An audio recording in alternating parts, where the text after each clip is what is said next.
Tēnā koutou katoa, ko Sarah tōku ingoa. I'm Sarah, the Quality Assurance Advisor at Ringahora, and it's great that you could join us today. For those of you that are here for the first time, I'm going to give you a brief overview of what we did in the pre-moderation webinar that has set us up for today.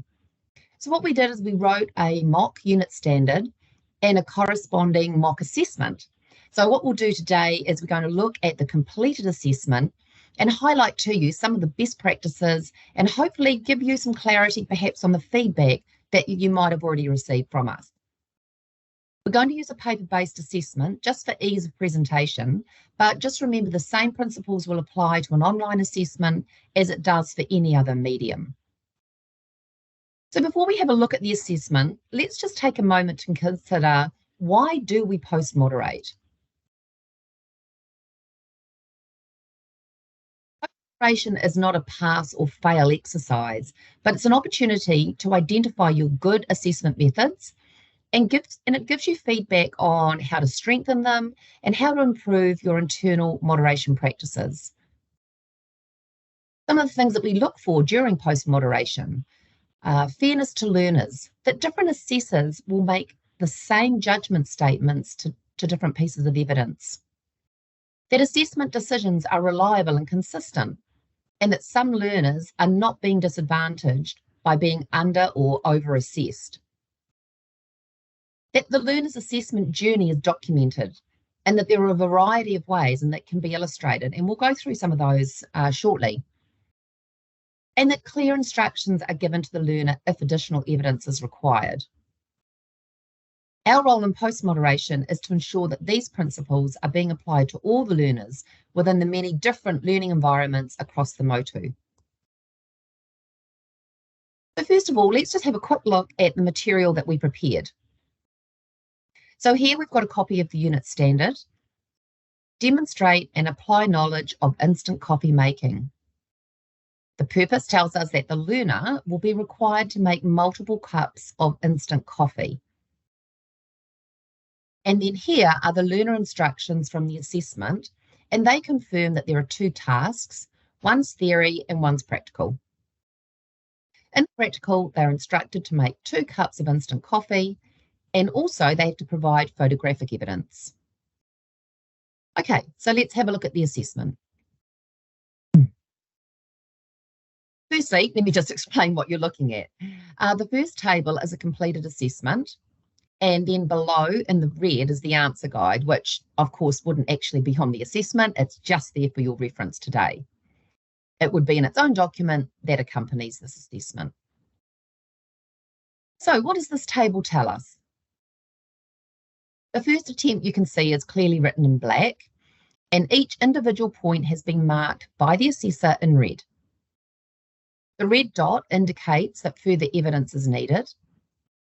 And yet there could also have been some comments here from the assessor. So why is further evidence needed? Because in the question it clearly says that 2 reasons are required, and the judgment statement below also confirms this. We can see that the resets are in a different colour, and they've also been marked in a different colour. So this activity is very clear, and the additional evidence is easily identifiable from the original submission. So we're starting to see the learner's journey. Now, this could also have been demonstrated by highlighting the additional information. There might have been dates provided, or the additional answers might have been on a separate piece of paper, which is absolutely fine, as long as it's clearly named and referenced to the question. I want you to consider for a moment, why was question 1 marked wrong? Question 1 being the first part of that table. Doesn't match the answers below, but the judgment statement does say that the answers may vary. So just take a moment to read that answer and consider how you feel about the way it's been marked. So we might assume that the learner is talking about the strength of the coffee, such as, was it a 5 or was it an 8 in strength? But the answer is still ambiguous, and therefore it's been marked incorrect. There could have been a comment here from the assessor along the lines of please explain or please clarify. But if we go to the front page where the learning outcomes are, we may find comments there. And sure enough, look at that. This is the front page of our assessment, and we can clearly see the progression that's occurred in 1.3. It was attempted on the 14th of April when it was marked as not achieved, and then it was reset and achieved on the 5th of May. The extra evidence that they needed to provide is here in the comments. It says identify the cause of weak coffee and one more reason is required. If the assessor had written comments directly onto the assessment question, then this box may read, see question for comments or further information required. Either way, the learner would know exactly what additional evidence they require and their progress has been clearly documented. So let's look at another learner. What are your thoughts on this one? Again, take a minute to consider it. My question to you is there sufficient marking? So by contrast to the other one, we can see that there's only one overall tick here. We can see that answers 1 and 3 are different to the sample answers.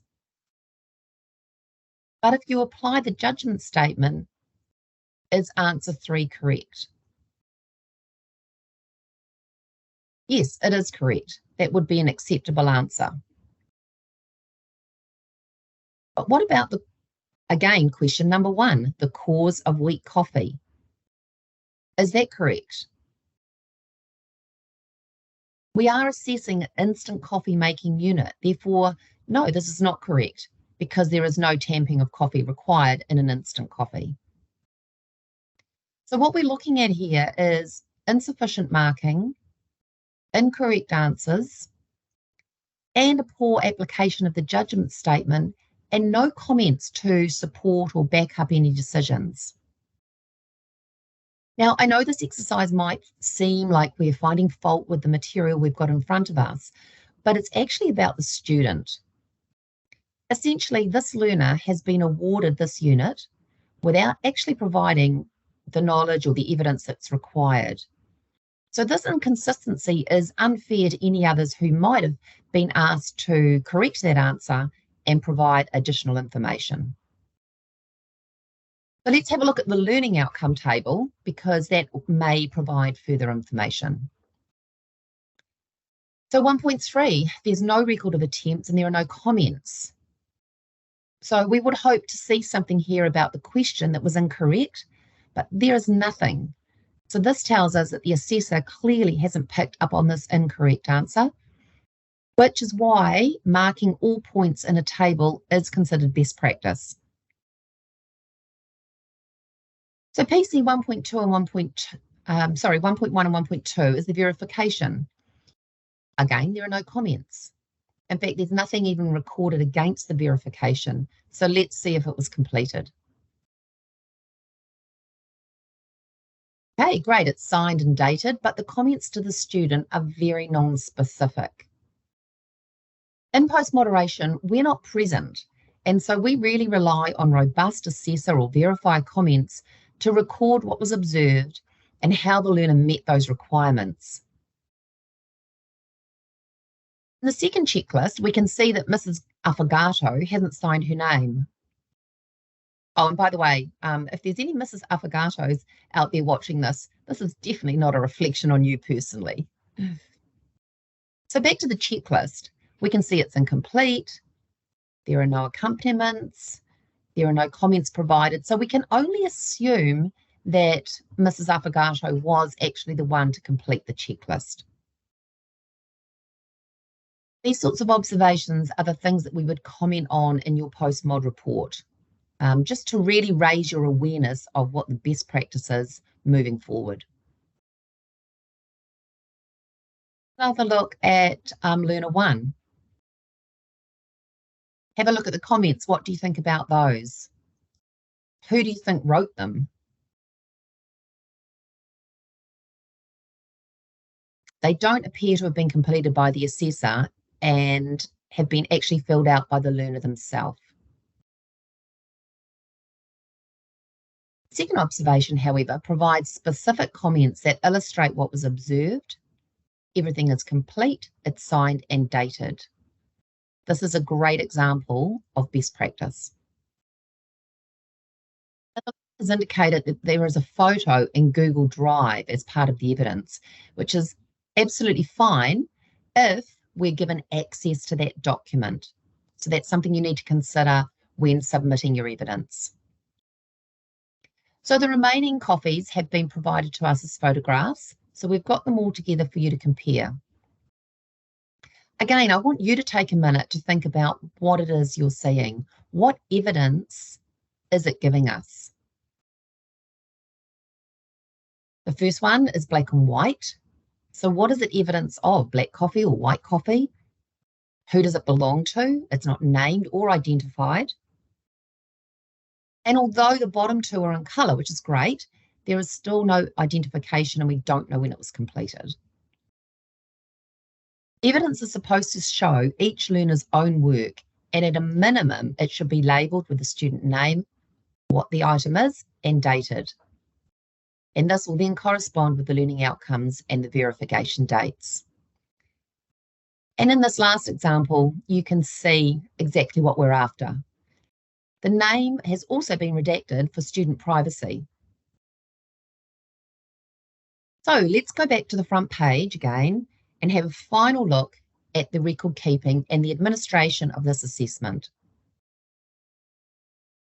You can see that the learner's name's there, but when you submit this for post-moderation, we would expect this to be redacted on this page and throughout the assessment wherever their name occurs. There's no signature or date, which could question the authenticity of this assessment. Now, Mrs. Affogato has given some robust comments in the verification, so these encouraging comments, and although generic, are still appropriate. We can see clearly that there's a resub in 1.3, however, there's no overall result for the resub and no final outcome.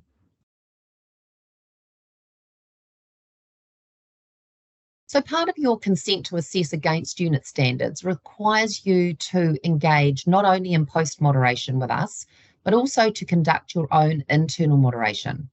So some of the things that we've covered today, please use those as a resource and a guide for your own internal practices.